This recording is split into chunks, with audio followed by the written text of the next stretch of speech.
topic I want to talk to you about then is maintaining your mojo. Now, Austin Powers, I think, invented that phrase. Your mojo. It's your motivation. It's your inner game. It's your inner energy, your drive. Call it what you like.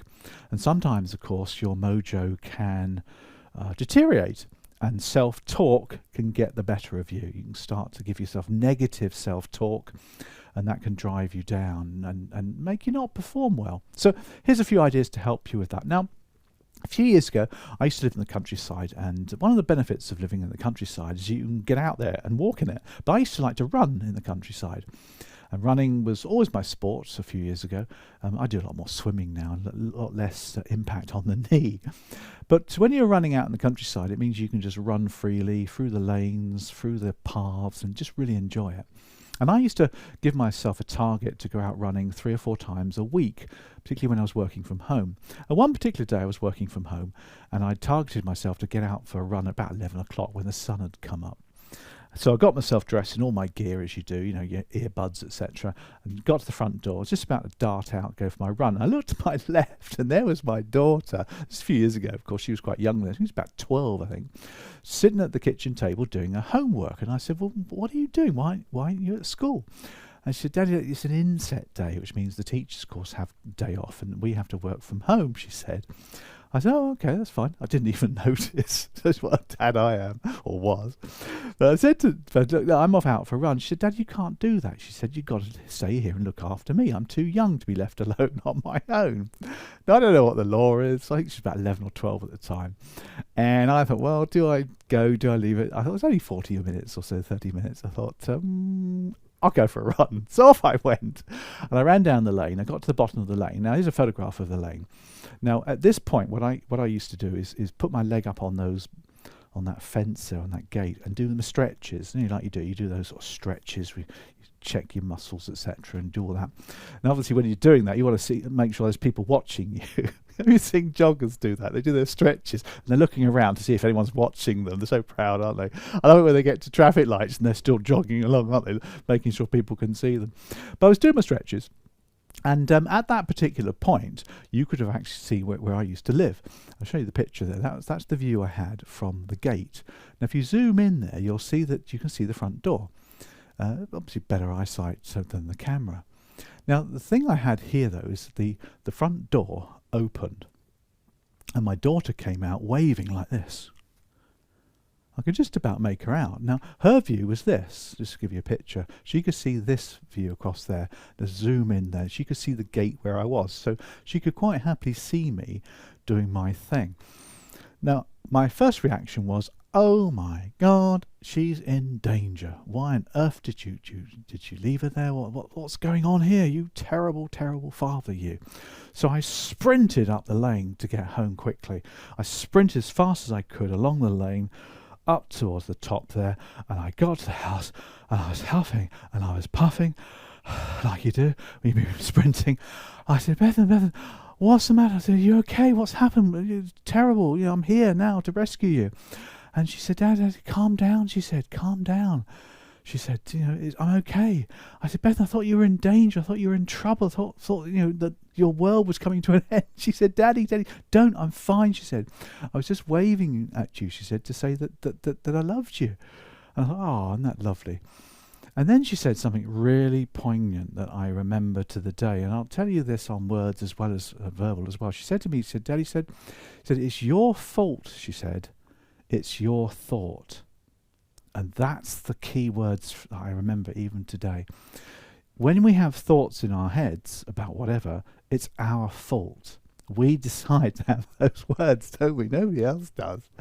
And I'd made up my mind that she was in danger, but she wasn't. Therefore, it was my fault. And there's an 11-year-old telling me this life lesson. Now, from there on, I decided to take control of my thinking. Because it's my fault, it's my responsibility. So I decided to take care of my thinking. And I came up with a model that helps you to decide how you're thinking, to have more positive self-talk, more motivational thoughts in your head, as opposed to depressing thoughts.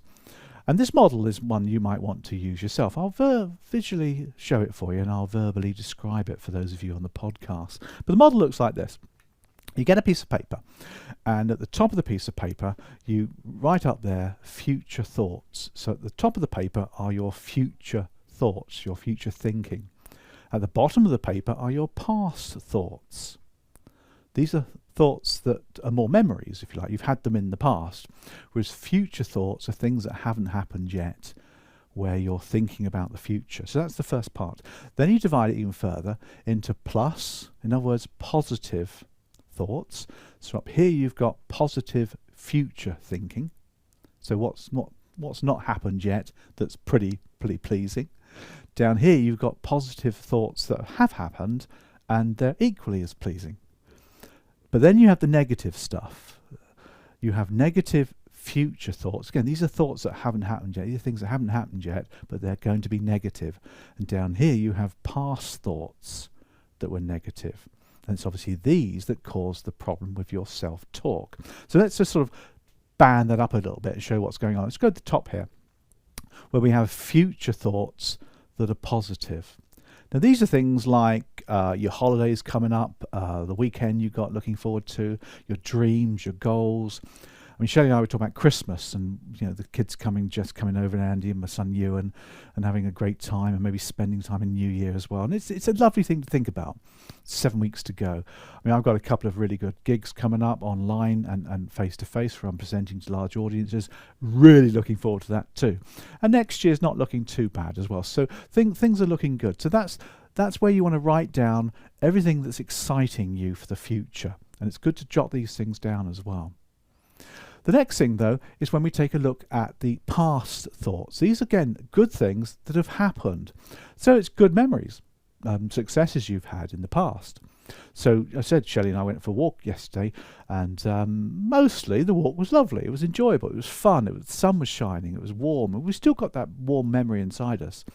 I've had successes in the past. Don't worry, I've had failures as well. But I've got some good memories, you know, where we had a holiday early last year and all sorts of things like that. Successes. A lot of speakers, trainers like me and mortgage brokers like you keep a list of our successes. A lot of people like to keep their reviews, testimonials, or cards from clients. You know, you see them all over LinkedIn, don't you? Just had this card and this bottle of bubbles from a client. They love me, don't they? You know, keep those because it's good. It makes you feel good. We now need to take care of some of the things to get rid of. First of all, we've got future thoughts that are negative. Now, these are worries, anxiety. These are the stress things. They haven't happened yet, but we're worrying about them. And that causes us to have negative self-talk. So, for example, you could be thinking about next year's business levels. Will the mortgage market pick up, or will it not pick up? Will the housing market pick up? If it doesn't pick up, then I'm not going to be making much money and I can't afford my mortgage and it's all going to go wrong. Now, of course, these things spur you into action. So it's good to have worries, a little bit of anxiety. But you should only hold on to that if you can control it. And to a degree, you can next year. You could look at diversifying your income stream.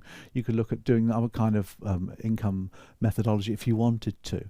For me, I'm looking at ways of segmenting my income stream. We're looking at how we can develop our business, so not to rely on core business, which may not be happening next year. But if you're worrying about something that you don't have control over, you know, you're completely out, it's not in your control at all, that anxiety can cause all sorts of unnecessary stress. So the key is, yes, worry about it if you can control it, and then do something about it. But if you can't control it, just get rid of it. And that's the key. At the bottom, though, are past thoughts which are negative. These are things that have happened in the past. And these are normally mistakes that you've made. You've had some negative feedback, maybe some conflict with a loved one or with a client or whatever it is. These are things that have happened and which caused you to be low, but you're still remembering them. And this is what brings you down. Now, the key thing here, of course, is if you make a mistake, and we all do them. I've made loads of mistakes. We all do it all the time. Or you've had some negative feedback or some criticism, maybe. Take it, accept it or not, learn from it. That's the thing about mistakes. Learn from the mistake. You know, you're human. Everybody does it. We're entitled to. Otherwise, we'd be robots, wouldn't we? Learn from the mistake. make whatever action you need to do, change and move forward. Likewise, negative feedback, criticism. I have a rule with feedback and negative criticism, stuff like that. If I didn't ask for the feedback, it goes straight out. It goes in that one ear, out the other. If I get it from somebody I don't respect, it goes straight out again. If I disagree with it, it goes straight out. So it's only feedback from people that I respect, that I've asked for, that I agree with, that I take into account. Best way of doing it. So you want to get rid of that. So essentially what you're doing, as you can appreciate, is you're trying to get rid of as much as that, the worries, anxieties, future negative.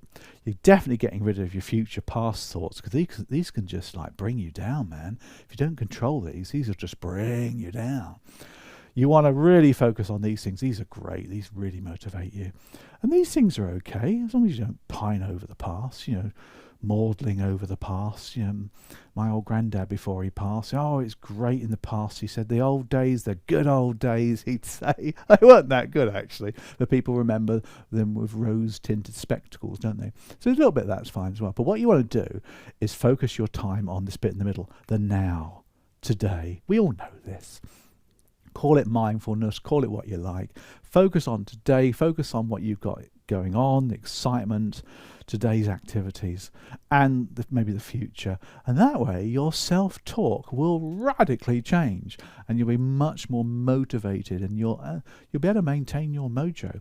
So do this periodically. I do them regularly when things are not so good in my self-talk, and it makes me just change the way I see things, and therefore my mojo becomes more positive. I get a more positive attitude, and I can continue onwards and upwards. That's been useful. Bye.